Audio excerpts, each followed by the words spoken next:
হাসলেও মরে যাবা, কাঁদলেও মরে যাবা, সুখে থাকলেও মরে যাবা, দুঃখে থাকলেও মরে যাবা, রাজপ্রাসাদের অট্টালিকায় থাকলেও মরে যাবা, জীর্ণ কুঠির কুড়ে ঘরে থাকলেও মরে যাবা। জীবনে কোনোদিন দুঃখ যদি না পাও তবুও মরে যাইবা, জীবনে কোনোদিন সুখও যদি না পাও তবুও মরে যাবা। কোনোদিন যদি না হাসো তাইলেও মৃত্যু হবে, কোনোদিন যদি না কাঁদো তাইলেও মৃত্যু হবে। 7টা মহাদেশের মালিক হলেও মরে যাবে, কোনো কিছুর মালিক না হলেও মরে যাবে। প্রিয় বন্ধু, শুধু মৃত্যু না ভাইয়া, একটা সাংঘাতিক কথা, এই শেষ কথাটা মনোযোগ দিয়ে শুনেন। সাকরাতুল মাউত, মৃত্যু যন্ত্রণা, প্রত্যেক মানুষের মৃত্যুর যন্ত্রণা হবে, এটা আল্লাহর ফয়সালা। সে নবী হোক, উম্মত হোক, পৃথিবীর সর্বশ্রেষ্ঠ নেককার হোক আর পৃথিবীর সর্বশ্রেষ্ঠ কাফের হোক, নাফরমান হোক, মৃত্যু যন্ত্রণা সবার হবে। তিনি নবী হন আর উম্মত হন, মৃত্যু যন্ত্রণা সবার হবে। নবী সাল্লাল্লাহু আলাইহি ওয়াসাল্লামেরও সাকরাতুল মাউত, মৃত্যু যন্ত্রণা ছিল, বিশুদ্ধ হাদিসের মধ্যে আছে। ইমানদারেরও মৃত্যু যন্ত্রণা হয়, নাফরমানেরও মৃত্যু যন্ত্রণা হয়। বাকি একটু পার্থক্য হইল, ইমানদারের মৃত্যুর যন্ত্রণা যখন শুরু হয়, খোদার কসম ইমানদার তখন খুশিতে আনন্দে উৎফুল্ল হয়ে যায়, আর দিল দিয়া তখন ভাবে আমার বন্ধুর সাথে মোলাকাতের সময় হয়ে গেছে। গত 40 বছর আমি যারে ডাকতাম দিবানিশি, আমার সেই মহান মাওলা, আমার মালিকের সাক্ষাতের টাইম হয়ে গেছে। এই জন্য মুমিনের মৃত্যু যন্ত্রণা তার কাছে আনন্দকর, আনন্দকর, মজাদার, তৃপ্তিদায়ক, কারণ সে বুঝে এবার আমার মাহবুব, এবার আমার মাওলা, এবার আমার আল্লাহর সাথে আমার সাক্ষাৎ হবে। কিন্তু প্রিয় ভাই, আমি এই কথাটাই শুধু বুঝাইতে চাই, তাফসীরের মধ্যে আছে কোন নাফরমানের, কোন পাপী আল্লাহর প্রতি ঠিক মতো ঈমান নেয় নাই, হারামের উপরে ছিল, চুরি, ডাকাতি, জিনা, ব্যভিচার, মদ, জুয়া, সুদ, ঘুষ, কিস্তি, মা বোন বেপর্দা, বেহায়া, নাটক, সিনেমা, নাচ, গান, অশ্লীলতা, বেহায়াপনা, হারাম উপার্জন, এভাবে যে ব্যক্তি জীবন কাটাইছে, একটা উদাহরণ শুধু তাফসীরের মধ্যে লিখছে। ভাইয়া, এই উদাহরণটা শুধু শোনো, ছেলেরাও, বাবারাও, আমিও। এই পৃথিবীতে যদি কেউ, কিতাবে লিখছে যে 900 বছর একটানা, মনে করেন কেউ পৃথিবীতে হায়াত পাইছে, কয়শো বছর?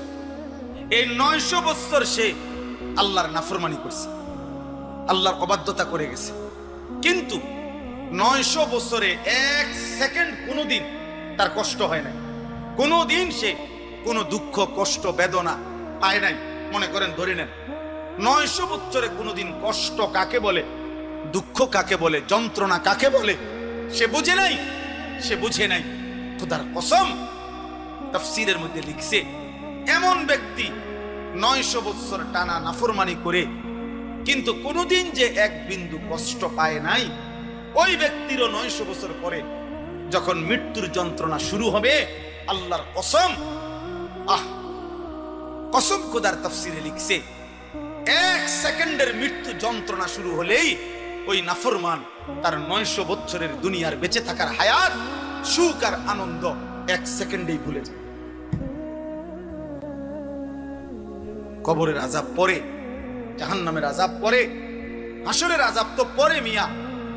এই মৃত্যু যন্ত্রণার 1 সেকেন্ডেই সে তার সুখের দুনিয়া সব ভুলে যাবে। এজন্য 60 বছরও যদি নারী দেখো, ছবি দেখো, হারামের উপরে থাকো, হারামখোর। নবী সাল্লাল্লাহু আলাইহি ওয়াসাল্লাম যেখানেই কথা বলতেন, সাহাবায়ে কেরাম নবী সাল্লাল্লাহু আলাইহি ওয়াসাল্লামের কথা বসে শুনতেন। হযরত জিবরাইলের মতো ফেরেশতা যখন নবীজির কাছে মানুষের আকৃতিতে আসতেন, তখন নবীজির সামনে মুখোমুখি হয়ে বসতেন। এতটা মুখোমুখি যে নবী সাল্লাল্লাহু আলাইহি ওয়াসাল্লামের হাঁটুর সাথে হাঁটু, বুকের সাথে বুক মুখোমুখি, চোখের সাথে চোখ মুখোমুখি। ফাআসনাদা রুকবাতাইহি ইলা রুকবাতাইহি। রাসূলুল্লাহ সাল্লাল্লাহু আলাইহি ওয়াসাল্লাম একদিন সাহাবাদেরকে সাথে নিয়ে একজন সাহাবীর জানাজা পড়তে গেছেন। তো জানাজার সেখানে গিয়ে দেখছেন যে তখনও কবর খোঁড়া শেষ হয় নাই, আর একটু সময় লাগবে, আরো 10-20 মিনিট। তো হাদিসে স্পষ্ট আছে, হযরত বারা ইবনে আযিব রাদিয়াল্লাহু তাআলা আনহু বর্ণনা করেন, নবীজি ওইখানেই বসে গেলেন। এবং আমরাও তার চতুর্দিকে বসলাম। ফাজালাসা ওয়া জালাসনা হাওলাহু, তিনিও বসলেন, আমরাও চারদিকে বসলাম। এরপরে নবীজি ওই কবর খোঁড়া পূর্ণ শেষ হওয়া পর্যন্ত আমাদের সামনে মৃত্যু এবং কবরের উপরে লম্বা বয়ান করলেন। তাইলে একটা কবরস্থান যেখানে কবর দাফন হবে, সেটা স্বাভাবিকভাবে ওয়াজের কোনো স্টেজ না, প্যান্ডেলও না, এবং ওইখানে হয়তো এতটা মুনাসিব জায়গাও না। কিন্তু এরপরেও নবীজি বসছেন, তো সাহাবীরা বসছেন, যেরকমই হোক জায়গাটা। এরপরে নবীজির কথা সাহাবারা শুনছেন, অথচ এখানে তো এটা বসার জন্য ইন্তজাম করা হয়েছে, এখানে বসবে না কেন? এই জন্য ভাইয়া এটা জরুরি, সবসময় মনে রাখবে। এটা তো একটা সার্কাস না যে ম্যাজিক। কিছুক্ষণ দেখে গেলাম আগের দিনের বাজারে বাজারে যে ওষুধ বেচত ক্যাম্বাসাররা, মানুষ চারদিকে ঘিরাও দিয়ে দাঁড়াইতো, মাঝখান দিয়ে ওষুধ বেচত, গান গাইতো। আমার ছোট্টবেলায় মনে আছে, একবারে 2-3-তে পড়ি যে সময়, প্রাইমারি, আমার বোনের বাড়িতে গেলে, আমার বোন জামাই বাজারের বড় ব্যবসায়ী ছিল, তো মাঝে মধ্যে এগুলা যে ক্যাম্বাসাররা ওষুধ বেচে এগুলা শুনতে যাইতাম, ছোট আছিলাম। তো বলতো যে এখনই গান শুরু হবে, আপনারা মনোযোগ দিয়ে গান শুনেন। এই এক লাইন হয়তো গান কইছে, এরপরে হইতে আবার ওই হইতে ওষুধের কাহিনী কয়, গান আর শেষ হয় না। এরপরে আপনার এই ওষুধটা 4টা কাজ করে, কয়ে কয়ে ওষুধ বেচে। এই যে ওইখানে মানুষ যেরকম গোল হইয়া দাঁড়ায়, এইটা তো এমন না। এই জন্য ভাই আল্লাহর কথা মনোযোগ দিয়ে বসে শুনতে হয়, সবসময় মনে রাখতে হবে। কোনো গাফেল মানুষ, অমনোযোগী, আল্লাহর কথা তার কলিজায় পৌঁছায় না। 2 নম্বর কথা হলো, হাতে ধরা সবগুলো মোবাইল বন্ধ করতে হবে। একজনও, ছোট বড়, জওয়ান বুড়া, হুজুর পাবলিক, টুফিওয়ালা টুফি ছাড়া কেউই মোবাইল হাতে ধরে ভিডিও বা রেকর্ড করা যাবে না। আমি নয়তো উঠাই দেব, দমক দেব, আপনি শরম পাইবেন, শক্ত দমক দেব। আর যদি নিজে চলে যায় সমস্যা নাই, আমার পক্ষ থেকে অনুমতি, যে কেউ চলে গেলে সমস্যা নেই। আমার এটা তো কোনো নির্বাচনী জনসভা না, আর আমি কোনো প্রার্থীও না, আমার কোনো মার্কা নেই। অতএব আমি জনসমর্থন দিয়ে কি করি? অনেক মানুষ হইলেও সমস্যা নাই, কম হইলেও সমস্যা। আল্লাহর কথা একজনের জন্য যে পরিমাণ গুরুত্ব, 1,00,000 জনের জন্য সে পরিমাণই বরাবর সমান গুরুত্ব। নবী সাল্লাল্লাহু আলাইহি ওয়াসাল্লাম একজনকেও কালেমার দাওয়াত দিয়েছেন, 1000 জনকেও দাওয়াত দিয়েছেন। এজন্য ভাই একটা ছেলে কিছুক্ষণ সময় আমরা একদম ঘড়ি ধরা, টাইম হিসাব করা। অতএব অল্প একটু সময় মনোযোগ দিয়ে আমাদের চেহারার দিকে তাকিয়ে আল্লাহর কথা শুনলে বরকত হবে। গাফলত যেই বা বোতল উল্টায় রাখে, যেই গ্লাস উল্টায় রাখে, সেটাতে 1 সাগর পানি ঢাললেও সেই গ্লাস কোনোদিন পুরবে না। তাহলে পানির সমস্যা না, মূলত এটা উল্টানো ছিল, এই জন্য সমস্যা। বালতি উল্টায় রাখছে, কলস উল্টায় রাখছে। এই জন্য যে মানুষের দিল গাফেল, তার দিলে তার সামনে 1000 কথাও কোনো কাজ হয় না। নবী সাল্লাল্লাহু আলাইহি ওয়াসাল্লাম বলছেন, কিছু মানুষের দিল কাল কুজে মিরবাদান, উল্টানো কলসির মতো, উল্টানো কলসি। এবং নবী বলছে যে উল্টা পিঠটা, একে তো কলসিটা উল্টানো, আবার এই উল্টা পিঠে কলসের যে পিঠটা, এটা আলকাতরা দিয়ে মাইকা রাখছে। মানে এটা এমন ফিসলা যে এটার মধ্যে 1 ফোঁটা পানি 1 সেকেন্ড থাকবে এমন না, একেবারে আলকাতরা দিয়ে মাইকা লাগছে। এটা মানে পানি লাগলেই ছাত করে পড়ে যায়, 1 সেকেন্ড পানি থাকে।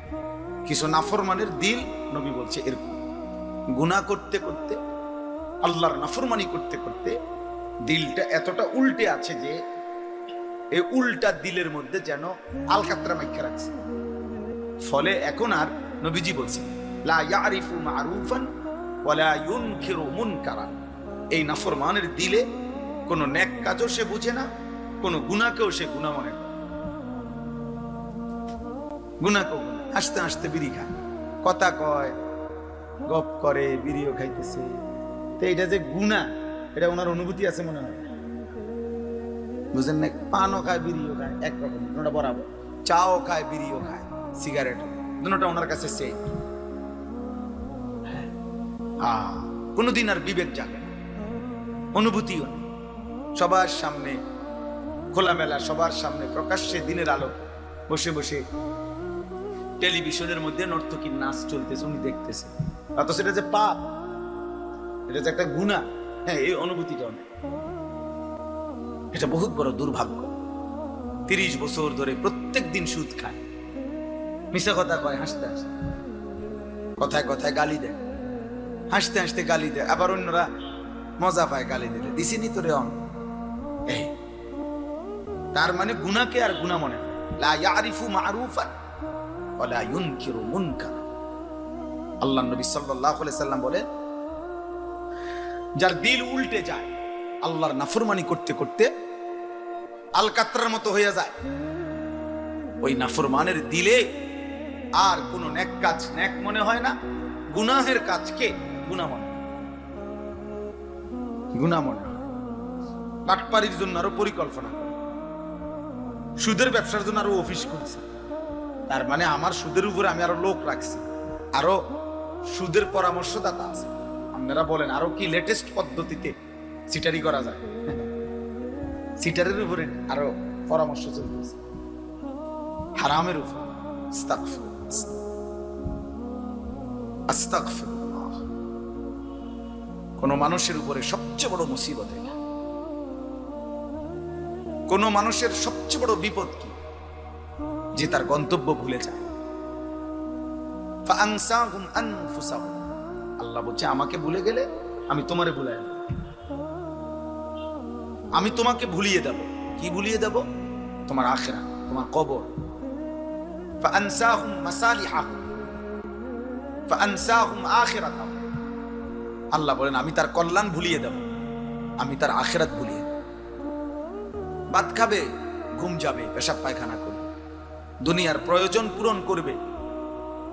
নারী, ছবি, নাচ, গান, গান বাদ্য, মদ, জুয়া, সুদ, ঘুষ, নেতাগিরি, মাতবুরি, ফুডাঙ্গিরি, এটি সব চলবে, কিন্তু আখিরাত ভুলে যাবে, কবর ভুলে যাবে, তার কল্যাণ কিসে সেটা ভুলে যাবে। আল্লাহ তাআলা বলছেন, এটা এক মানুষের উপরে সবচেয়ে বড় শাস্তি। দুইটা থাপ্পড় দেওয়া তেমন কিছু না, একটু পরে ডইলা স্বাভাবিক হয়ে যায়। দুইটা ঘুষি দিলেও তেমন কিছু হয় না, একটু ব্যথা লাগছে আর কি, একটু পরে ডইলা ডাইলা স্বাভাবিক হয়ে যায়। কিন্তু গুনার রাস্তায় অনবরত চলতে থাকে, কেউ তারে পিছন দিয়ে ডাকেও না, কেউ তাকে ফেরাইতেও চায় না, এমনকি আল্লাহও না, তো তারে আর ফিরাবে কি? এই জন্য আমরা খুতবা পড়ি যে নবী সাল্লাল্লাহু আলাইহি সাল্লামের শেখানো খুতবা সব হুজুররা পড়ে দেন না। মান ইয়াহদিহিল্লাহু ফালা মুদিল্লা লাহু ওয়া মান ইউদলিলহু ফালা হাদিয়া। এই ওয়াজের শুরুতে এটা পড়ে দেখেন না? অর্থ হলো, আল্লাহ যাকে হেদায়েত দেয় তাকে কেউ পথভ্রষ্ট করতে পারবে না, আল্লাহ যাকে গোমরাহ পথ হারা করে দেয় তাকে কেউ হেদায়েত দিতে পারবে। আব্দুল কাদের জিলানী রে বাইকটা যদি বড়ি বানাইয়া দেয় এরপরও হবে। বাইজিদ বুস্তামিরে যদি বাইকটা তারা যদি ট্যাবলেট বানাইয়া দেয় তাইলেও হবে। এই জন্য ভাইয়া এটা খুব গুরুত্বপূর্ণ যে আমার যেন এমন মুসিবত না হয় জীবনে, গুনাহকে এত লম্বা করতে নাই, যার কারণে আল্লাহ তাআলা দিল শক্ত করে দিয়েছে। ফাকাসাত কুলুবুহুম। আল্লাহ তাআলা বলেন, আমার বান্দা দীর্ঘদিন গুনাহ করছিল, নাফরমানি, তো আমি একদিন তার অন্তর পাথরের মতো শক্ত বানিয়ে দেব। ফাকাসাত কুলুবুহুম, শক্ত বানিয়ে দিল। এবার আর কোনোভাবে এই দিলের মধ্যে এক বিন্দু পরিমাণ নিজের পরিণতি হবে কি, নিজের যাবে কোথায়, এটা আর ভুলে গেছে। এটা বহুত বড় মুসিবত। নুওয়াল্লিহি মা তাওয়াল্লা ওয়া নুসলিহি জাহান্নাম। আল্লাহ তাআলা বলেন, আমার রাসূলের বিরুদ্ধে যে চলে এবং আমার মুমিনদের পথের উল্টো যে চলে, রব্বুল আলামিন বলেন একদিন আমি তাকে উল্টো পথেই চালাইতে থাকি। বেশি দিন আমার উল্টা চলতে চলতে রাসূলের একদিন আমি তাকে উল্টো পথেই চালাই, আর এই উল্টো পথেই একদিন তাকে আমি জাহান্নামে ফেলে দেব। আর কোনদিন ফিরবার কথাও মনে পড়বে। আহ আহ 60 বছর হয়ে গেছে, এবারে মইরে কবরে গেছে, এবার কিস্তি ওটার ফুতে শোধ করে। বলেন তো, বুঝেন না এমন কথা না? ওনার ব্যাংকের লোন ওনার ফুতে শোধ করে, তো উনি কি মৃত্যু পর্যন্ত কোনোদিন মনে হয়েছিল ওনার ওনার কেমনে মনে ওনার কিস্তি না চলে? অনেক বলে ওনার সুদ, ওনার কিস্তি ওনার ফুতে শোধ করে। স্বামী মারা গেছে, বউয়ে, আমি জানি এরকম খবর, বউয়ে বাজারে দোকানদারদের কাছে আইটা স্বামীর সুদের টিয়া উঠে, বউয়ে বোরকাঘাত দিয়া পর্দানসীন সুদ কর, পর্দা করে, বোরকাঘাও দিয়ে সুদের টিয়া উঠে।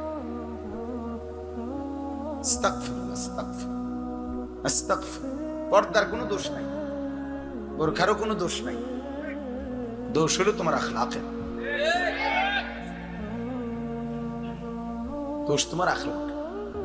আমি একদিন একজন বলছে যে দাড়ি রেখে মিশা কথা কয়, আমি না দাড়ি রেখে তো মিশা কথা বলা যায় না, শুনতে দাড়ি রেখে মিশা কথা বলা যায় না, কথা বলেন না কেন?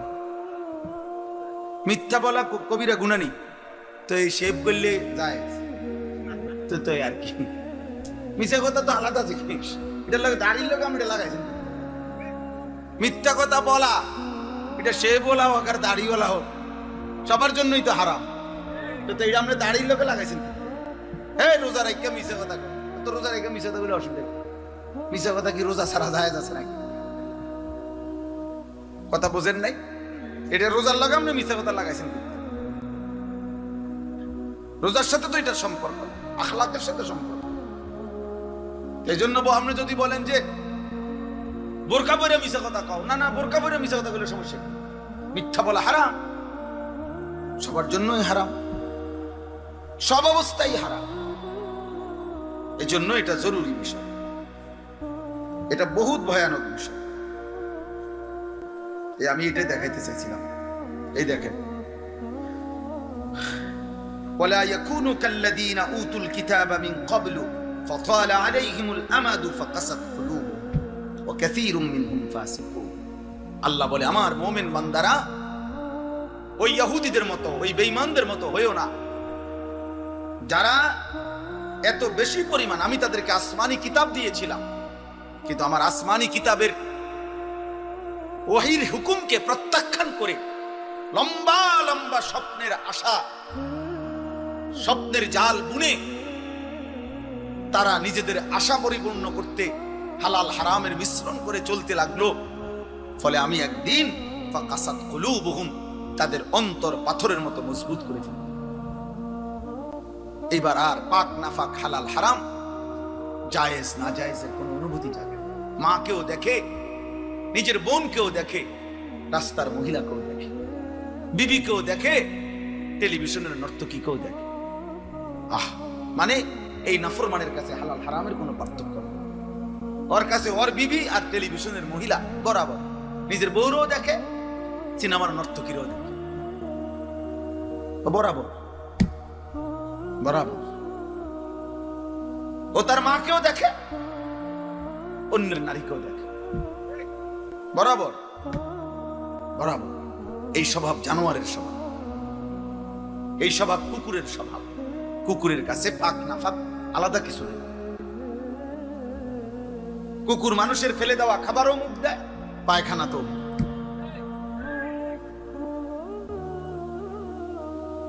এজন্য পাপীর স্বভাব মূলত কুকুরের স্বভাব। কুকুর উচ্ছিষ্ট ফেলে দেওয়া জিনিসে মুখ দেয়।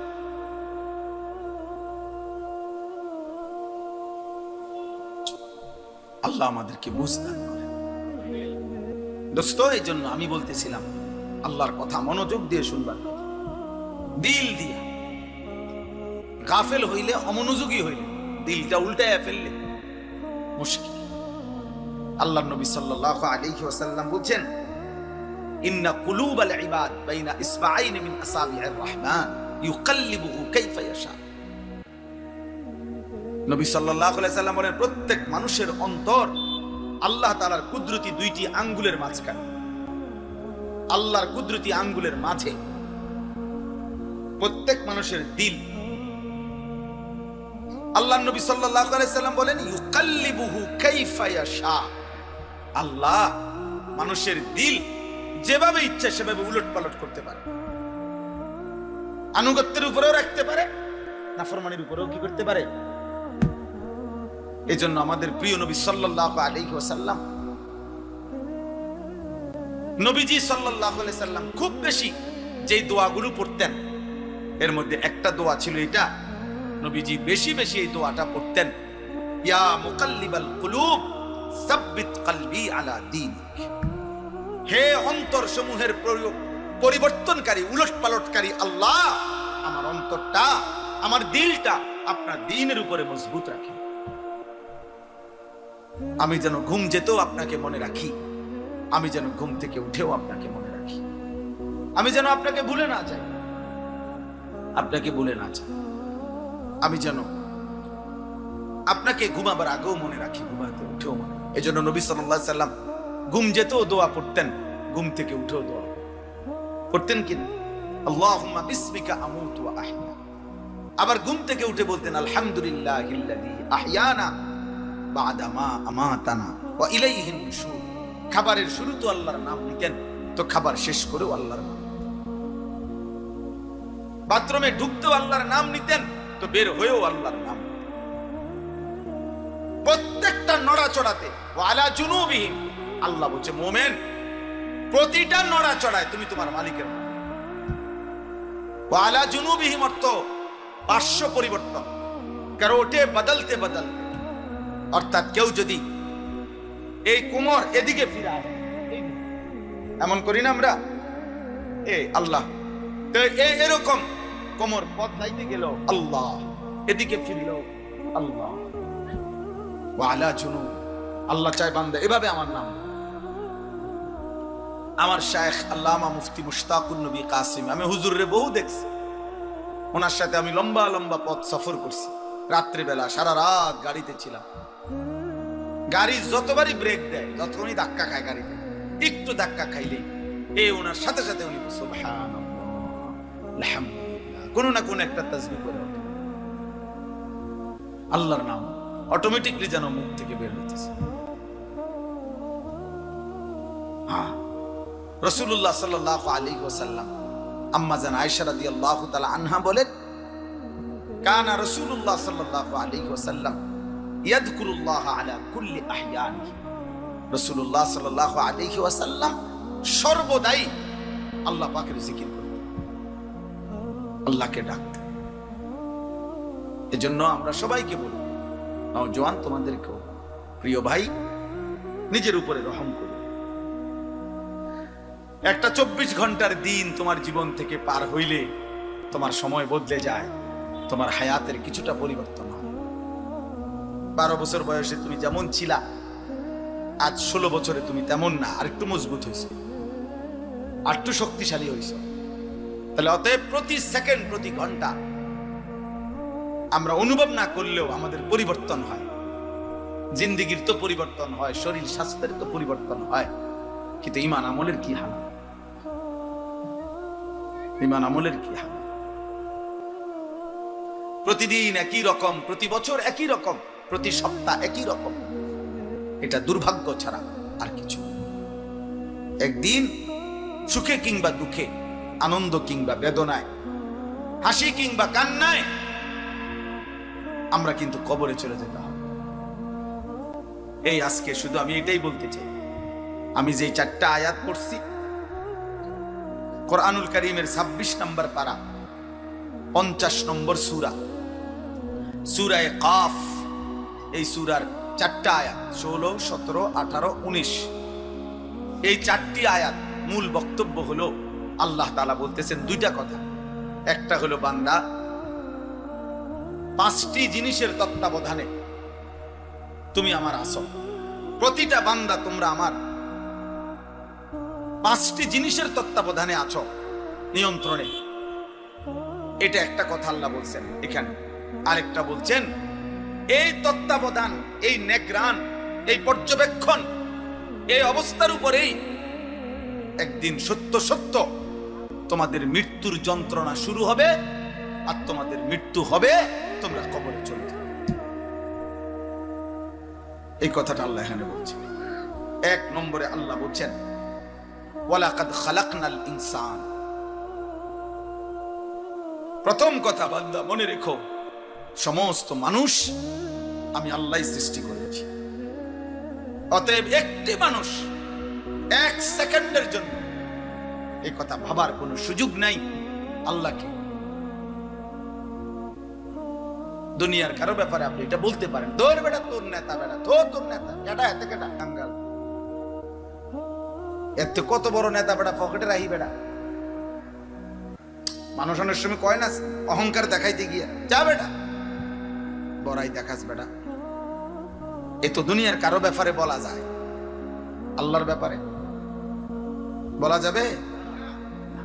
আল্লাহ তাআলা বলেন আমাকে অস্বীকার করবা কেমনে বান্দা, আমি তো সৃষ্টি করেছি। ওয়ালাকাদ খালাকনাল ইনসান, আমি আল্লাহই তো সৃষ্টি করেছি। লাকাদ খালাকনাল ইনসানা ফি আহসানি তাকওয়িম, এই কায়নাতের সবচেয়ে সুন্দর আকৃতি দিয়ে আমি আল্লাহই তো মানুষকে সৃষ্টি করেছি। রব্বুল আলামিন বলেন কোটি কোটি আমার সৃষ্টি বান্দা, চারিদিকে তাকিয়ে দেখো, ফুল কত সুন্দর, ফল কত সুন্দর, পাখি কত সুন্দর, গাছ কত সুন্দর, মাছ কত সুন্দর। কিন্তু আল্লাহ বলে 4টা কসম করে বলি বান্দা, তুমি তার চাইতে কোটি গুণ বেশি সুন্দর।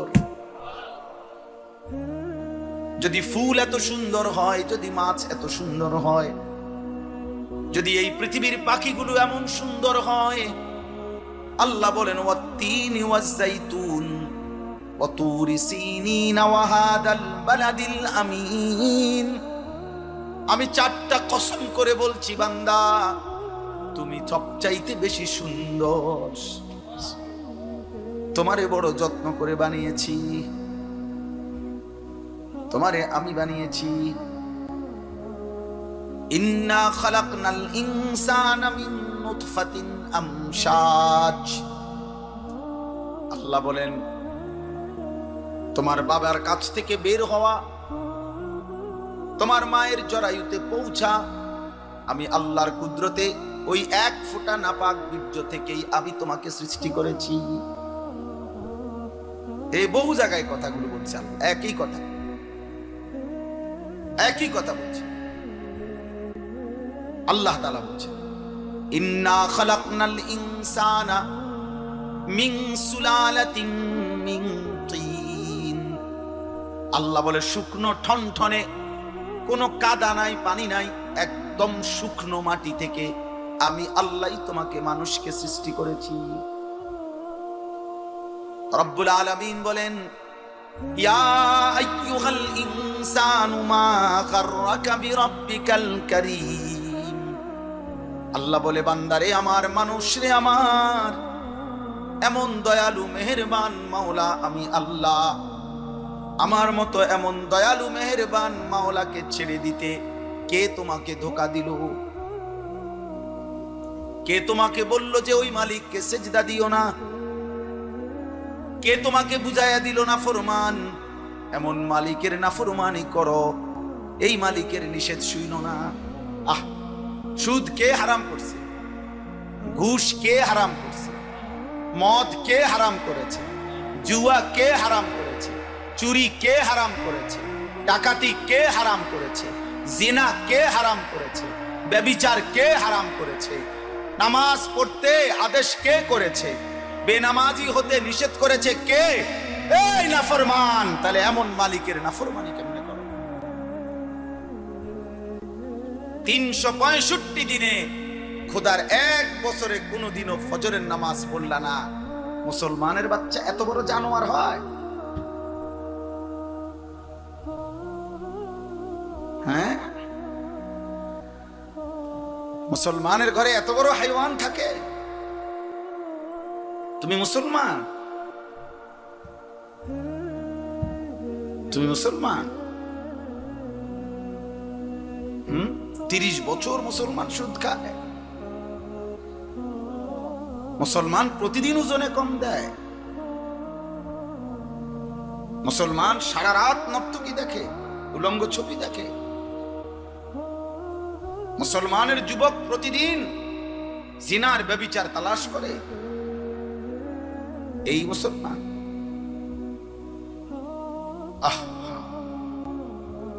আমার কাছে কিতাব আছে, মিসালি নওজওয়ান, উর্দু কিতাব। ওখানে আছে পাকিস্তানের একজন বিশ্ববিখ্যাত বুজুর্গ ছিলেন, মুজাহিদ ছিলেন, হযরত মাওলানা মুফতি নিজামউদ্দিন শামজাই রহমাতুল্লাহ আলাইহি, যাকে প্রকাশ্যে আল্লাহর দ্বীনের কথা বলার জন্য প্রকাশ্যে দিবালোকে গুলি করে মেরে ফেলছে, শহীদ করে ফেলছিলেন। তিনি বলছিলেন, হে যুবক, উনি যুবকদেরকে লক্ষ্য করে একটা কথা বলছিলেন যে, হে যুবক, এই পৃথিবীর প্রথম দিন থেকে এই পর্যন্ত পৃথিবীর ইতিহাস তুমি খুঁজে দেখো। পৃথিবীর ইতিহাসে যত সংগ্রাম, যত মতবাদ, যত চিন্তা, যত চেতনা, যত আন্দোলন, যত উদ্দেশ্য, যত লক্ষ্য এই পৃথিবীতে বাস্তবায়ন করতে কেউ চাইছে, তো সেই জন্য যখনই খুন দরকার হয়েছে, রক্ত দরকার হয়েছে, জান দরকার হয়েছে, সর্বপ্রথম প্রত্যেক যুগে, প্রত্যেক কালে প্রতিটি মতাদর্শ, প্রতিটি মতবাদ প্রতিষ্ঠার জন্য কলিজার খুন যারা পেশ করেছে তারা যুবক। যতবার এই পৃথিবীতে রক্ত লাগছে ততবার যুবকের রক্তই ব্যবহার হয়েছে।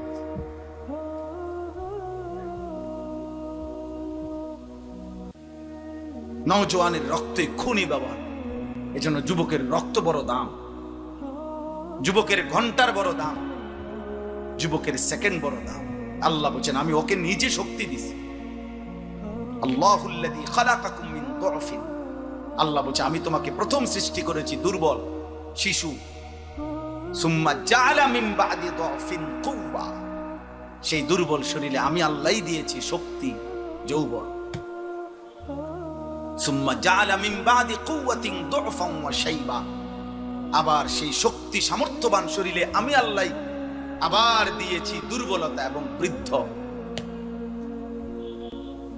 এই জন্য নওজওয়ান, কথা তো ছিল তোমরা ইসলামের জন্য লড়বা, কথা তো ছিল তোমরা আল্লাহর দ্বীনের জন্য কথা বলবা।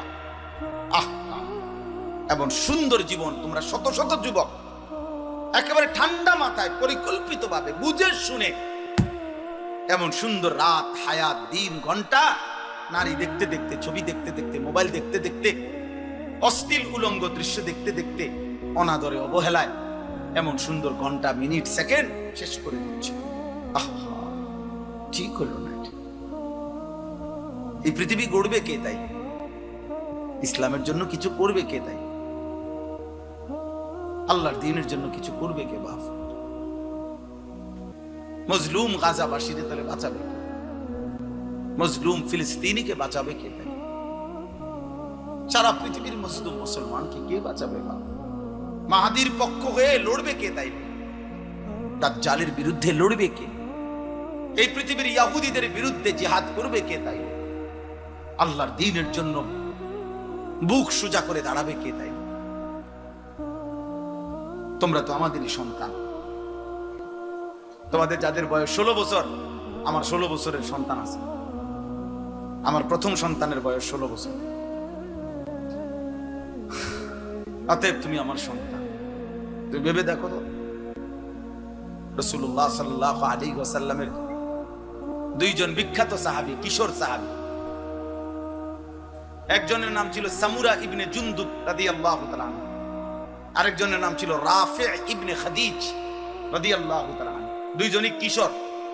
কিশোর বলা হয় করিবুল বুলুগ, কিশোর বলা হয় এই 13, 14, 14.5, 15-র আগে, মানে যার বীর্যপাত শুরু হয় তাকে বলে যুবক। এর আগের টাইমটারে, এর আগের 1-1.5 বছর 2 বছরের কয় কিশোর। যার উপরে গোসল ফরজ হয় তার আগের সময়টাকে বলে কিশোর। ওনারা দুইজন ছিলেন কিশোর সাহাবী। বদরের যুদ্ধের দিন দুইজনেই ওনারা যুদ্ধের ময়দানে, তো রাফে দুইজনেই আসছে লাইনে, কিন্তু রাফে ইবনে খাদিজ উনি একটু চালাকি কইরা লাইনে যখন দাঁড়াইছে, তো বৃদ্ধাঙ্গুলের মধ্যে, সরাসরি হাদিসে আছে, বৃদ্ধাঙ্গুলির মধ্যে উনি একটু ভর দিয়া নিজের লম্বা দেখাইছে, ফলে উনার অনুমতি হয়ে গেছে ওই সাইজ দেখা, দেহে লম্বা আছে, ঠিক আছে, সমস্যা নাই, এগুলোর লগে মিলে। কিন্তু এই সামুরা ইবনে জুনদুব উনি আর এটা তো বোঝে নাই, উনি এমনি স্বাভাবিক দাঁড়ায় ছিল, ফলে ওনারে একটু ছোট মনে হয়েছে, তো ওনারে সরাই দিছে মানে লাইন থেকে। উনি যখন বুঝছে ওনারে আর নিবে না, তখন উনি ওনার আব্বা কে বলছে, বাবা আপনি নবীকে বলেন আমারে তো নিবে না কয়। অথচ জানেন আব্বা, ওরে যে নিছে রাফি ইবনে খাদিজকে, ও আমার লগে কুস্তিতে পারবে না, কুস্তি লাগলে আমি ওরে হারাই লেতে পারবো। আমরা কোন নবী, আমার শক্তি বেশি, আমি সাইজে ছোট। আল্লাহ নবী সাল্লাল্লাহু আলাইহি সাল্লাম শুনে অবাক হয়ে গেছে, বলছে আচ্ছা তো লাগো তো দেখি। তো সত্যি সত্যি সামুরা ইবনে জুনদুব রাফি ইবনে খাদিজকে কুস্তিতে হারাইয়া ফেলছে। আল্লাহ নবী সাল্লাল্লাহু আলাইহি সাল্লাম দুইজন কিশোর সাহাবী জিহাদের আগ্রহ দেখে দুইজনকেই অনুমতি দিয়ে দিয়েছে। দোস্ত আমার, এ তো ইতিহাস, এটা গল্প না। একটা মাহফিলের আয়োজন হয়েছে আর আমরা কিছু কথা বললাম, আর আপনারা শুধু 2-4 বার সুবহানাল্লাহ কইয়া চলে গেলেন। না রে বাপ, এতটুকুর জন্য মাহফিল না, একটু বিবেক জাগানো, অনুভূতি জাগানো, আখিরাতের ফিকির জাগানো, পরকালের ভয় তৈরি করা, নিজেদের দায়িত্ব, কর্তব্য, আত্মপরিচয়। যে পরিচয় জানে না ভাইয়া, তার চাইতে বড় বদনসিব হতভাগা আর কি। কোন বাসের মধ্যে যদি কোনো প্যাসেঞ্জার উঠে, কন্ডাক্টর যদি বলে ভাড়া দেন, কই নামবেন, এই প্যাসেঞ্জার যদি বলে আমি জানি না আমি কোথায় নামবো, তোমার যেখানে ভাল লাগে তুমি নামাই দিও। আহা, এই কন্ট্রাক্টর ওই হেল্পার রে যে দরজার কাছে দাঁড়াইয়া মানুষ উড়ায়, ওরে কি বলবে যে এই পাগল করতে উড়াই, এই মাতাল দিক কই যাবে, বলবে কি না? বলো ভাই, এই বলো না। তাইলে তোমরা যারা 1 ওয়াক্ত নামাজ পড়ো না, তোমরা কই যাই বাবা? আমি জানতে চাইলাম তোমার, বলো না বাপ। তোমাদের যাদের চুল কাফেরের মতো, বেঈমানের মতো, এই ডান দিকে যাদের চুল বড়, বাম দিকে যাদের চুল বড়, সামনের দিকে যাদের চুল বড়, এই তো কাফেরের চুল। আর ঠিক কোন লাগতো না, এটাই সত্য, ঠিকের কিতাব, এটাই তো সত্য কথা। হ্যাঁ, এটা কারো ঠিকের জন্য অপেক্ষা নাই, এটাই সত্য। আহা, বলো ভাই তুমি কোথায় যাবা এই চুলের ফ্যাশন নিয়া? টার্গেট কি? মানে টার্গেট কি? কোন নারীকে দেখানো? তো আমরা পাঞ্জাবি টুপি পরে আমাদের কি বিবি মিলে নাই? এই পৃথিবীর টুপি দাড়িওয়ালা তাহলে বিয়ে করে নাই? তো তুমি কোন দিকে যাচ্ছ? আমার দোস্ত বলো, প্রিয় ভাই বলো, যাদের শরীর নাফাক, পেশাব পায়খানা করে ঠিক মতো টয়লেট পেপারও ব্যবহার করো না, পাক নাফাকের, বিশেষ করে পেশাব করে যারা পাক নাফাকের ধার ধারো না, এই নাপাক শরীর নিয়ে তুমি কোথায় যাবা ভাইয়া? টার্গেট কি? কোথায় থামবা? আজকের রাত যে তুমি সারা রাত মোবাইলে ছবি দেখে রাত 2টায় ঘুমায় গেলা, ছবি দেখতে দেখতে, উলঙ্গ নাচ দেখতে দেখতে এক সময় ক্লান্তিতে তোমার যে ঘুম চলে আসছে, এই ঘুম যদি আর না ভাঙে, অনেক সিএনজির পিছনে লেখা থাকে, বাসের পিছনে লেখা থাকে ঘুম ভাঙলে সকাল, না ভাঙলে পরকাল, লেখা থাকে না? ভেবে দেখো ভাইয়া, তো এই নাফাক শরীর কেউ তো জানলো না, তো তোমার গন্তব্য কোথায়? গন্তব্য কোথায়? এই জন্য আল্লাহ তাআলা বলছেন, বান্দা যাচ্ছ কোথায় তুমি? আমার থেকে ছুটবা কেমনে? আমি তো তোমাকে সৃষ্টি করেছি। ওয়ালাকাদ খালাকনাল ইনসান। এই জন্য এই কথা আল্লাহ প্রথম প্রত্যেককে মনে করাই দিছে, বান্দা মনে রেখো তুমি কিন্তু আমার সৃষ্টি। যদি তোমার সামান্য বিবেকও থাকে তাহলে তুমি আমার নাফরমানি কমপক্ষে করতে পারো না, কারণ আমি তোমারে বানাইছি, তুমি আমার। এই কায়নাত আমি সৃষ্টি করেছি তোমার জন্য। ওয়াল্লাযী খালাকা লাকুম মা ফিল আরদি জামিআ। আল্লাহ বলছে तमाम দুনিয়ার সবকিছু আমি আল্লাহ তোমাদের জন্য সৃষ্টি করেছি। ওয়াসাখখারা লাকুম মা ফিস সামাওয়াতি ওয়াল আরদ। আল্লাহ বলেন আসমান ও জমিনের সব আমি আল্লাহ তোমাদের অধীনস্থ করে দিয়েছি। আমি অধীনস্থ না করলে তোমাদের বিমান বাতাসে উড়তো না, আমি অধীনস্থ না করলে তোমাদের জাহাজ পানিতে ভাসতো না।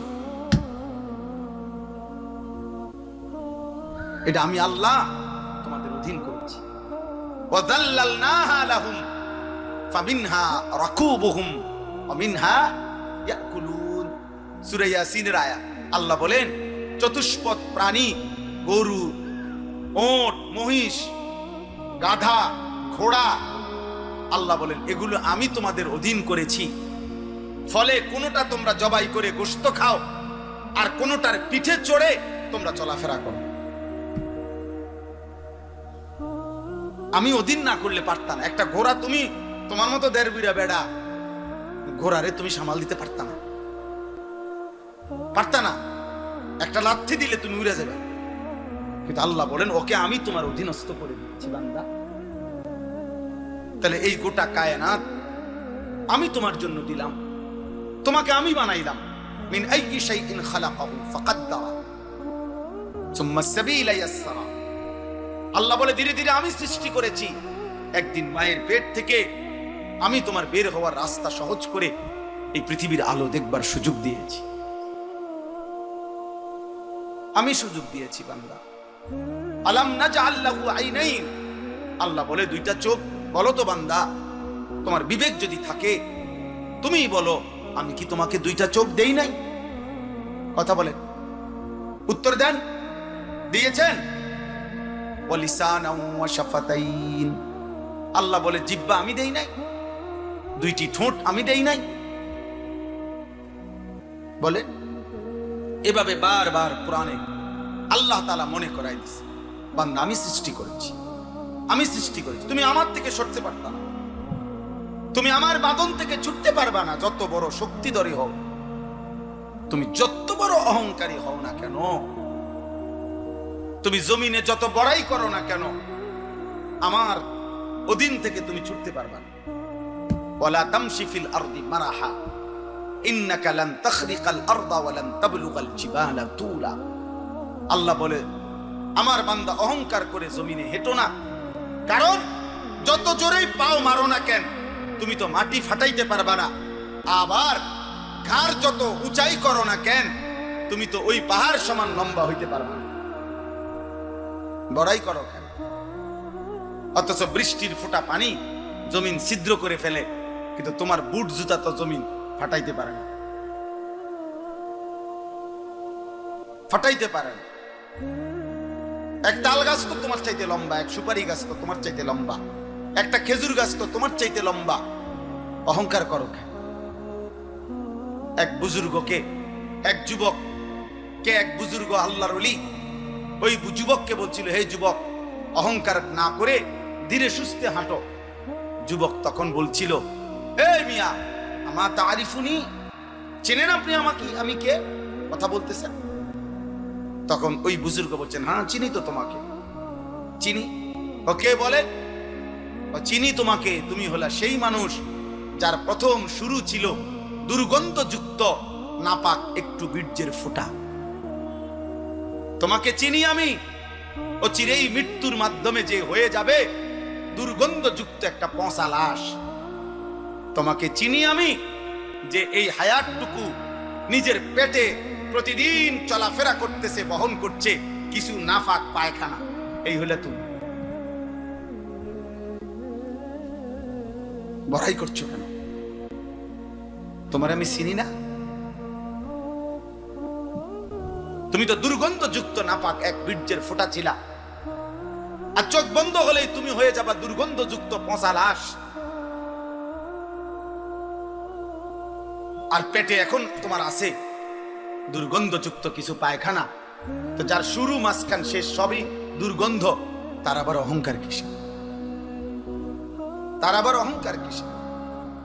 একজন বিশ্ববিখ্যাত খলিফা ছিলেন হযরত ওমর ইবনে আব্দুল আজিজ রাহমাতুল্লাহি আলাইহি, ইসলামের পঞ্চম খলিফা। তিনি বলতেন মাঝে মাঝে কবরস্থানে গিয়ে হযরত ওমর ইবনে আব্দুল আজিজ কবরের দিকে তাকাইয়া বলতো, ইয়া মাউতু মাজা ফাআলতা বিল আহিব্বা, হে মৃত্যু, হে কবর, আমার বন্ধুদের সাথে তুমি কি করেছো বলো, আমার আপনজনদের সাথে তুমি কি করেছো বলো তো। আইনাল আহবাব, আইনাল আসদিকা, আইনাল জুল্লাস, আইনাস সাম্মার। অর্থ হলো আমার বন্ধুরা কোথায়, আমার আত্মীয়রা কোথায়, আমি যাদের সাথে বসতাম তারা কোথায়, আমি যাদের সাথে রাত গল্প করতাম তারা কোথায়। তো হযরত ওমর ইবনে আব্দুল আজিজ বলতেন, কবর আমাকে ফিরাইয়া বলে যে আমি তোমার বন্ধুদের হাত পাও, চোখ, নাক, কান, প্রতিটা গিরা, প্রতিটা জোড়া একটা একটা করে খুলে ফেলছি, আর এই মাটির সাথে রেজা রেজা করে মিশায় ফেলছি। অতএব প্রিয় ভাই, লম্বা করার আর দরকার নেই, এই অল্প কথাই মূল কথা, মূল বক্তব্য এটা। আল্লাহ তাআলা বলেন, আমাদেরকে মনে করাই দিছে, বান্দা নাফরমানি করো না বান্দা, ওয়ালাকাদ খালাকনাল ইনসান, আমি বানিয়েছি তোমাকে। প্রতিটা মানুষকে কে বানিয়েছেন বলেন? এরপরে আল্লাহ বলেন, ওয়া না'লামু মা তুওয়াসবিসু বিহি নাফসু। আল্লাহ তাআলা বলেন, দ্বিতীয় কথা মনে করাইছে যে বান্দা তোমার অন্তরের গভীরে, একদম ভিতরে, অন্তরের গভীরে যদি একটা গুনাহের কুমন্ত্রণা, খারাপ কাজের, আল্লাহর একটি নাফরমানির চাহিদা তৈরি হয় অন্তরের গভীরে, এখনো প্রকাশ পাও নাই, এখনো বলো নাই, এখনো করো নাই, শুধু তোমার অন্তরে তৈরি হইছে, আল্লাহ বলে বান্দা আমি সেটাও জানি। জানে? কথা বলেন না আল্লাহ জানেন? অবশ্যই জানে, জানে আল্লাহ। আমাদের অন্তরের গভীরে যেই কল্পনা, ওয়াসওয়াসা, কুমন্ত্রণা, আল্লাহ সেটাও জানে। তাহলে এখানে চোখের গুনাহ আল্লাহ জানে, কানের গুনাহ আল্লাহ জানে, হাতের গুনাহ আল্লাহ জানে, পায়ের গুনাহ আল্লাহ জানে। যিনি অন্তরের গভীরে কোনো কল্পনা করলেও জানে, তো বাহিরের গুনাহ তিনি জানবে না? 3 নাম্বার, আল্লাহ তাআলা বলেন, ওয়া নাহনু আকরাবু ইলাইহি মিন হাবলিল ওয়ারিদ। আল্লাহ তাআলা 3 নম্বরে বলতেছেন, বান্দা মনে রেখো, এটা এমনি দেখাই, এই যে আমাদের শরীরে প্রথম এই যে পশম এগুলা, এরপরে চামড়া, এরপরে গোশত, এরপরে রক্ত।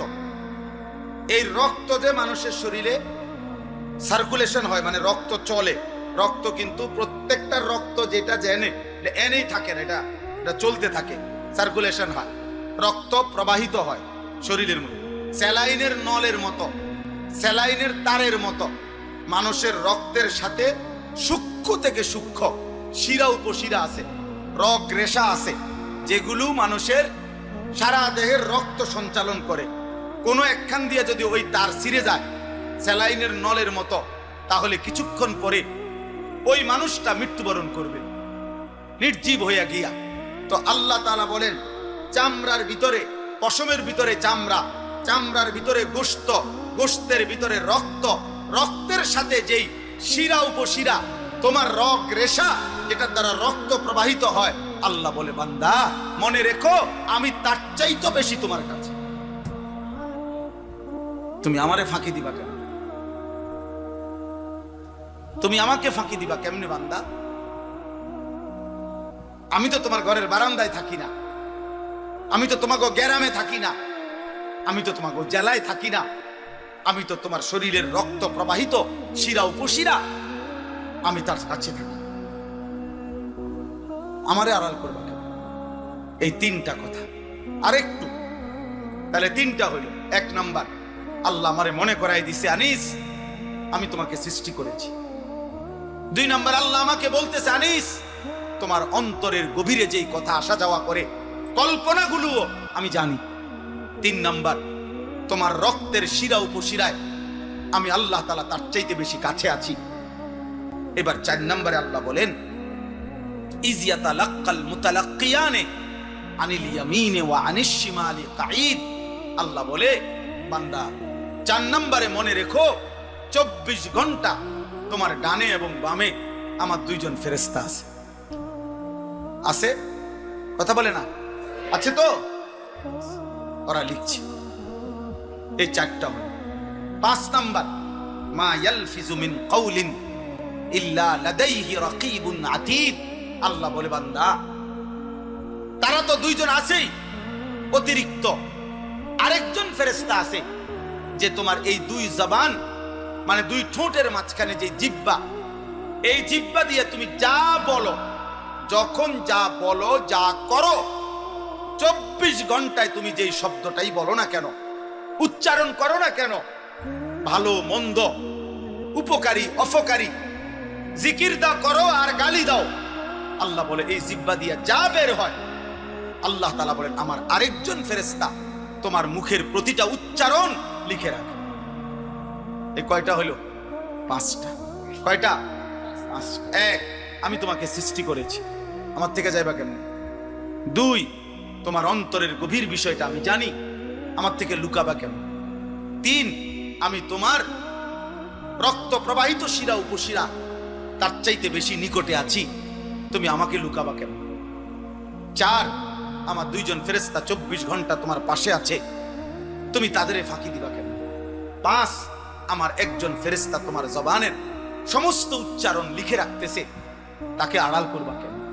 এবার আল্লাহ বলেন, শেষ কথা হলো এই, আল্লাহ তাআলা বলেন, ওয়াজাআত সাকরাতুল মাউত বিল হক।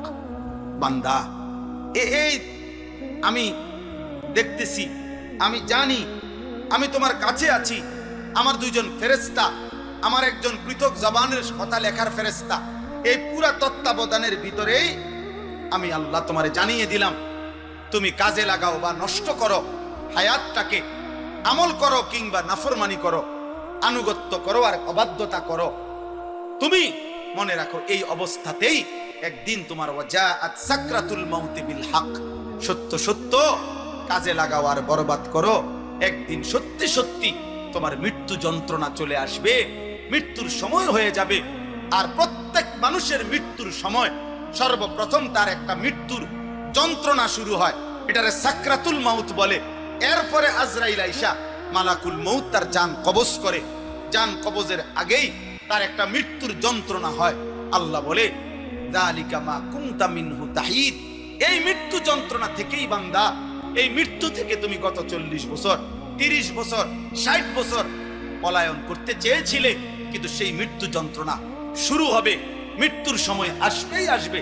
হাসলেও মরে যাবা, কাঁদলেও মরে যাবা, সুখে থাকলেও মরে যাবা, দুঃখে থাকলেও মরে যাবা, রাজপ্রাসাদের অট্টালিকায় থাকলেও মরে যাবা, জীর্ণ কুঠির কুড়ে ঘরে থাকলেও মরে যাবা।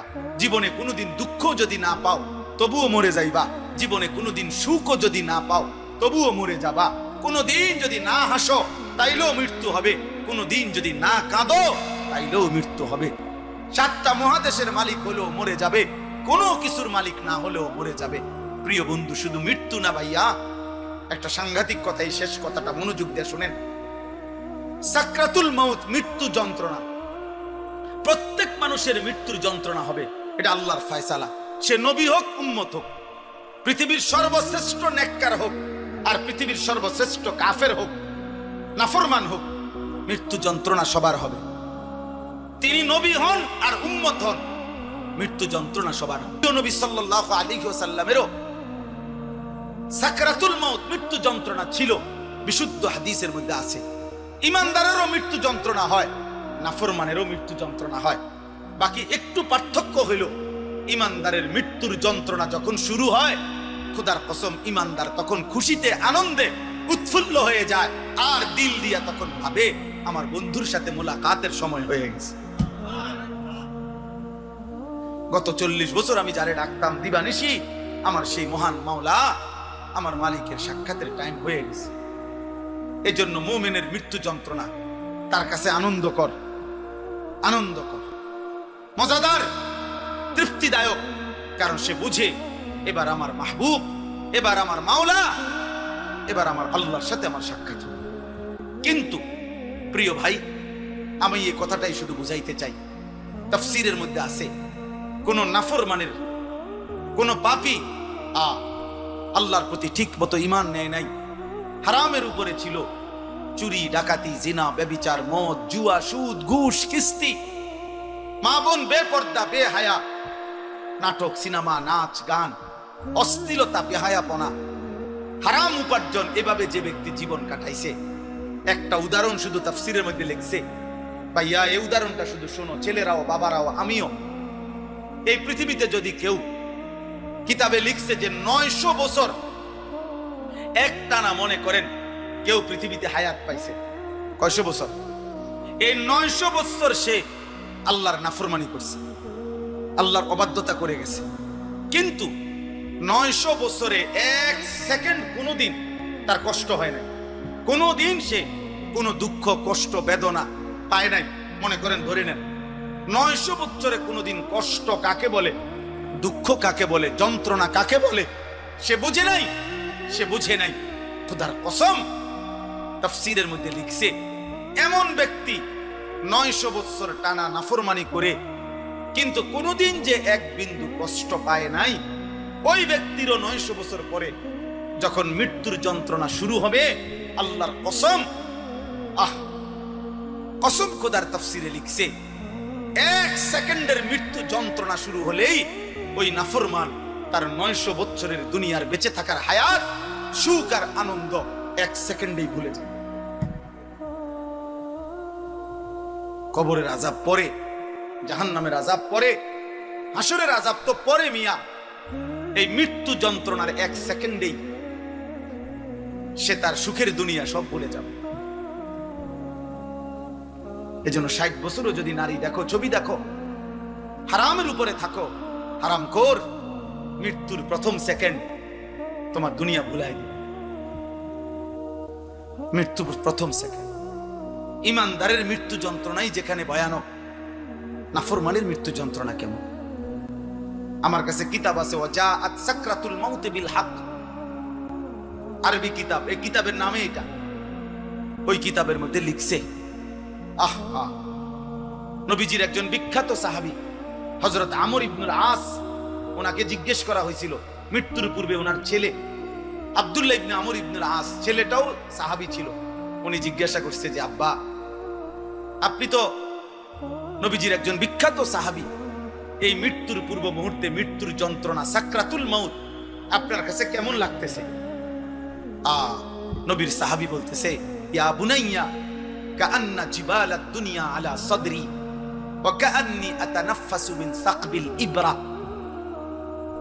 সাহাবী বলে, বাপ, ছেলেরে আমার, মৃত্যুর এই পূর্ব মুহূর্তে সাকরাতুল মাউত, মৃত্যু যন্ত্রণাটা আমার কাছে মনে হচ্ছে এই পৃথিবীর সমস্ত পাহাড় আমার বুকের উপরে চাপা দিয়ে রাখছে। কাআন্না জিবালাদ দুনিয়া আলা সাদরি, আর আমি যেন একটা সুইয়ের ছিদ্র দিয়া, সাকবিল ইবরা, সুইয়ের ছিদ্র দিয়া আমি যেন নিঃশ্বাস নিতেছি। আমার কাছে মৃত্যু যন্ত্রণা এমন মনে হচ্ছে। হযরত নূহ আলাইহিস সালাম 950 বছর দুনিয়াতে ছিলেন, ঈমানদার নবী। ওই কিতাবে লিখছে, নূহ নবীকে মৃত্যুর পূর্বে জিজ্ঞেস করা হয়েছিল, যখন ওনার মৃত্যু যন্ত্রণা শুরু হয়েছে, ওনারে বলছিল যে, হে নবী নূহ, আপনি দুনিয়াতে কতক্ষণ ছিলেন, কতদিন ছিলেন দুনিয়া? উনি বলছে, আমার মনে হইতেছে এক ব্যক্তির একটা ছোট্ট ঘর ছিল, যেই ঘরের 2টা দরজা, এক দরজা দিয়ে ঢোকে, আরেক দরজা দিয়ে বাইর হয়। উনি বলেন, আল্লাহর কসম, আমার মনে হয়েছে আমি যেন দুনিয়ার হায়াতে এতটুকু ছিলাম যে এই ব্যক্তির এই ঘরের এই দরজা দিয়ে ঢুকছি আর ওই দিকে এই কদ্দুর আমার মনে হয়েছে। অথচ কয় বছর? 9.5 বছর। উনি বলতেছেন আমার এখন কখন? সাকরাতুল মউতের সময়। প্রিয় ভাই, নবীর যদি হয় এমন, সাহাবার যদি মনে হয় এমন, তো তোমরা যারা নামাজ পড়ছো না দোস্ত, তোমাদের কি মনে হবে? হারামখোর আপনার কি মনে হবে? এই সুদখোর, কিস্তিখোর, হারামখোর, কেমনে মৃত্যুর ওই প্রথম সেকেন্ডের যন্ত্রণা কেমনে সইবেন? আম্মা জান আয়েশা রাদিয়াল্লাহু তাআলা আনহা বলেন, রাসূলুল্লাহ সাল্লাল্লাহু আলাইহি সাল্লাম সাকরাতুল মউতের সময় নবীজি সাল্লাল্লাহু আলাইহি সাল্লাম বারবার পানি দিয়া নিজের হাত মুবারক, নিজের চেহারা, দয়া করে ভাবতে শিখেন, দয়া করে ভাবতে শিখেন। আপনার ঈমান, আপনার আমল, আপনার সেজদা। আমি প্রত্যেক দিন বলি, আজকে ওই শেষ কথা বলে গেলাম। আমি অসংখ্যবার এই কথা বলি যে বাপ ভাই, দুনিয়ার ঘর আমনে একা না হইল, আমনে পুরা শেষ করতে না পারলো অসুবিধা নাই, যে দূর পারেন রাইখা যান, বাকিরা আইসা করবে। হয়তো দাদা বিট বাঁধা গেছে, বাফে আইসা হয়তো ছাদ ডালাই দিছে, এরপরে ফুতে আইসা চারিদিকের ইট গাইথা রুম দরজা জানালা সব ঠিকঠাক করে এখন থাকে। এরকম হইতে পারে যে 3 পুরুষ মিল্লা একটা বাড়ি হয়তো ঠিক করছে, মাটির উপরের দুনিয়ার ঘর তো এটা সাজাইতে পারে এমন। কিন্তু আমার শেষ কথা, কবর নামের ওই ঘর, মাটির নিচের যেই ঘর, আপনার ঘর যদি আপনি না সাজাইয়া যান, খোদার কসম আমনের ফুত নাতি সাজাবে না। গরুর গোশত আর ফার্মের মুরগি দিয়া, পাঙ্গাস মাছ দিয়া আমনের কবর রাজা মাফিত না কাকা। জি না, কিছু সোয়াব হইতারে, কিন্তু ফিডা আশা করা যায় না। মাটিতে তো উনি তো মাটিতে থাকে। আল্লাহ আমাদেরকে হেফাজত করেন। এজন্য চা দোকানের বিরোধিতা করবেন না, নিজের ঈমান আমল নিয়ে ভাবেন। মসজিদের সাথে সম্পর্ক করেন, নামাজের সাথে সম্পর্ক করেন। দুনিয়ার প্রয়োজন শেষ করতে পারতেন না, আমনে সত্য মিথ্যা সুদ ঘুষ কিস্তি দিয়েও আপনার সংসারের প্রয়োজন আপনি শেষ করতে পারবেন না। আপনি মরার পরেও সংসারের বহু খরচ বাকি থাইকা যাবে। আমনে মরার 6 মাসের মাথা দেখবেন আমনের ঘরে সোফার কোনা ভাঙ্গা গেছে, জানালার গ্রিল নষ্ট হইয়া গেছে, দরজার সিটকারি খুলিয়া গেছে, বাথরুমের প্লাস্টিকের দরজা এডি ভাঙ্গা ঠুটঠুর হয়ে গেছে, জুরজুর হইয়া গেছে। এগুলা নাই, অনেক কিছুই আবার করতে হবে সন্তানরা। কাজে দুনিয়া, আপনি আপনার বিবি বাচ্চার দুনিয়া শেষ করতে পারতেন না, ওরা আবার করতে হবে। তো কাজে কেন মিথ্যা বললেন? কেন সুদ খাইলেন? কেন কিস্তি নিলেন? কেন হারাম খাইলেন? কেন ওজনে কম দিলেন? বিনিময়ে পরিবারের অভাব তো দূর করতে পারলেন, ফাঁকি দিয়া নিজের আখিরাতটা নষ্ট করলেন। অতএব দয়া করে প্রত্যেকেই নিজ হায়াতে, যার হায়াত আছে যতক্ষণ, সুযোগ আছে ততক্ষণ, এখন তওবা করেন, এখন চোখের পানি ফেলেন, এখন কাঁদেন, ইনশাআল্লাহ বরকত হবে। আল্লাহ তাআলা আমাদেরকে তৌফিক দান করেন, আল্লাহ তাআলা আমাদেরকে কবুল করেন। আজকের এই মাহফিল আল্লাহ তাআলা বরকত দান করেন। যাদের ভালোবাসায়, যাদের আয়োজনে এই মাহফিল, মসজিদওয়ালা সকলকে আল্লাহ তাআলা মাফ করে দেন। আমার কিশোর ছেলেরা, একজনও যদি বুঝে থাকো ভাইয়া, সবাই একসাথে বদলাবে না, আমরা এটা জানি বাপ, কিন্তু আমার অনুরোধ রইল নওজোয়ান তোমাদের কাছে, দয়া করে তোমরা প্রত্যেকেই নামাজ পড়ো, গুনাহ ছাড়ো বাপ, মোবাইলের ছবি, নারীর নেশা কমাও বাপ। যে চাহিদা আল্লাহ দিছে, আল্লাহ সেটা পূরণ করে দিবে। পেটের খিদা যিনি দিছেন, তিনি খাবারেরও ব্যবস্থা করছেন। পানির তৃষ্ণা যিনি দিছেন, তিনি পানিরও ব্যবস্থা রাখছেন। অতএব লজ্জাস্থানের চাহিদা যিনি দিয়েছেন, হালাল স্ত্রী তিনি ব্যবস্থাও করে দিবেন। তুমি সবর করো, কুত্তার মতো, জানোয়ারের মতো পরের নারীর দিকে হা করে তাকায় থাইকো না বাপ। এই জীবন একদিন তোমারে জাহান্নামেই নিয়ে যাবে, একদিন ধিক্কৃত করবে। কোন নেশাখোর, গাঁজাখোর, কোন জিনাখোর, কোন ব্যভিচারী, কোন লম্পট চরিত্রহীনকে পৃথিবী কোনোদিন, 100 কোটি বছর পরেও পৃথিবী তাকে কোনোদিন সম্মানের সাথে স্মরণ করবে না, তাকে লানতেই দিবে, অভিশাপই। আরো 1000 কোটি বছর পরেও ফেরাউন নিকৃষ্টই থাকবে, আরো 100 কোটি বছর পরেও জুনায়েদ বাগদাদি সম্মানিতই থাকবে। অতএব পৃথিবী তোমারে থুতুই মারবে, বেনামাজিকে, চরিত্রহীনকে। আল্লাহ আমাদেরকে হেফাজত করেন, আল্লাহ সকলকে কবুল আর মনসুর করেন।